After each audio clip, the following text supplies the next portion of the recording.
Welcome back to Kiss My Ash Radio. We are broadcasting live here in Palm Beach Gardens, Florida. I am Adam K, the Brewmeister.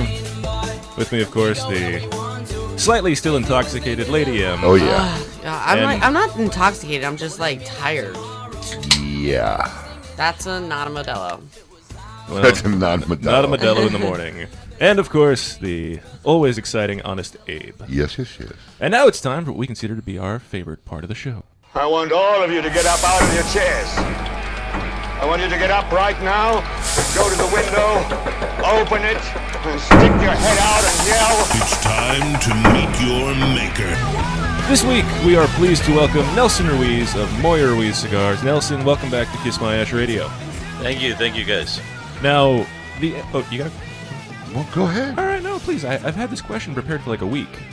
Okay, well, I'm just going to see what he was doing this weekend for the holiday. Well, I wanted to get into the meat and potatoes. Well, I was going to welcome him first, have a little personal chit-chat, Like you see how he's been doing. Yeah, you ease you work into it, slowly. kind of like, making love. Gentle, a little foreplay. You don't know nothing about that. Anyways. Exactly. Yeah, what do you know about that? So anyways, what are you doing? Any big plans this weekend? Yes, man, I do have some big plans. I'm going down to the Keys. Keys? Yeah. Oh, that's a good Monday. one. You going to Key West? No, we're going to Isla Morada. Okay. Monday. Fishing, snorkeling. I got a birthday weekend this weekend. So, Happy birthday. Thank you. Is it your birthday? Yeah, my birthday's on Monday. Here, I got you a balloon. It's a good thing we told Colin to prep that birthday audio. Absolutely. This is awesome. Birthdays, bachelorette. Yeah, Emily's like in a whole festive yeah. mode. So how old are we now? 38. Oh, still a baby. Yes, sir. Where'd all that grade come from? Stress. I didn't get grades in my 40s. Dealing with Eric, you tend to get some white. Definitely a good point. Oh, that's good. Good for you. So, Adam, go ahead. Okay, so when the FDA topics came out, you on Instagram posted a photo of your grandfather, who was a Cuban immigrant, and basically you gave him a pickle juice, one of the new releases you had, and just describe for our listeners better than I can what all of that was, because it was a very heartfelt sentiment that was actually in the text of that message. Well, you're slightly confused. Oh, was it Danny? It's not the first time. Yeah, it was me. Danny's grandfather. Okay. But basically, it's it was and it wasn't. It's basically an older family member of Danny, but it was Danny that posted the photo and basically was talking about how where he was from, they had that type of tobacco, and they grew and they basically had Candela type product that they did. And then basically it was the tobacco that he picked out.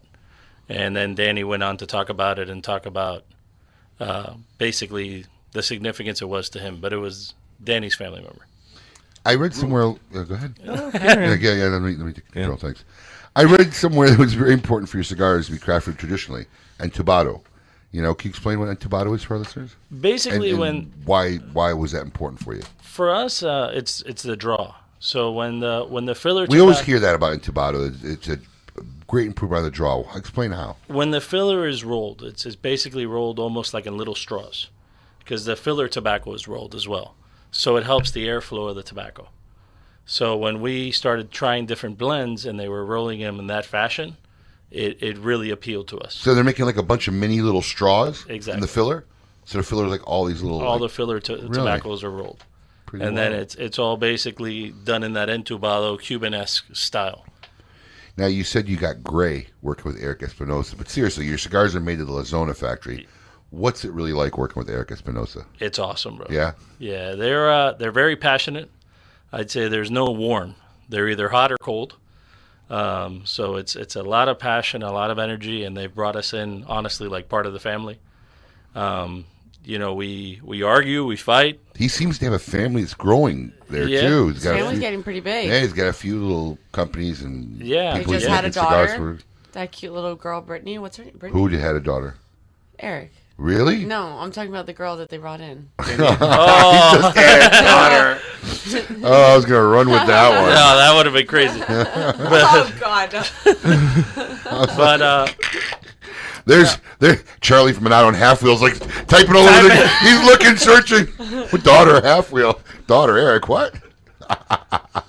No, I mean, is the experience been positive? Because I know a lot It of times has, I when, mean- when guys have somebody else working their blends or whatever, there's always issues, and there's always sometimes conflicts that come up where they feel they're not getting the attention they're needing because obviously Eric's also making his own cigars in that factory. Have you run into any of those types of problems? No, man. Honestly, we haven't. Even the opposite. They've gone as far as putting some of our product out even before theirs.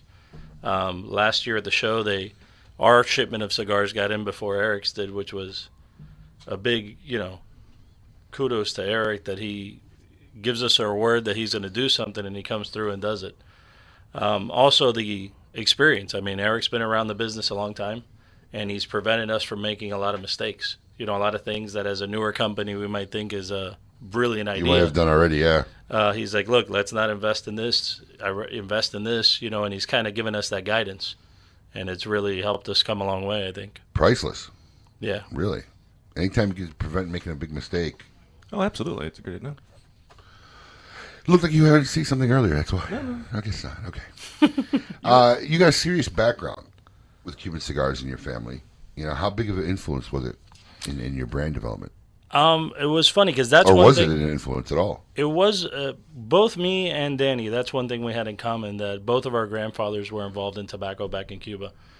And both of our grandfathers were heavy cigar smokers. So that's one of the things that we had, in common.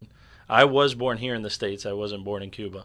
But Was Danny born in the States too? Danny was born in the States as well. But Now, were you guys both first-generation Cubans? yes. Here, you're first generation. So your parents were both born in... Yes. How did they manage to come to the States? They came in the 60s, right when kind of Fidel was taking over and communism was taking over there.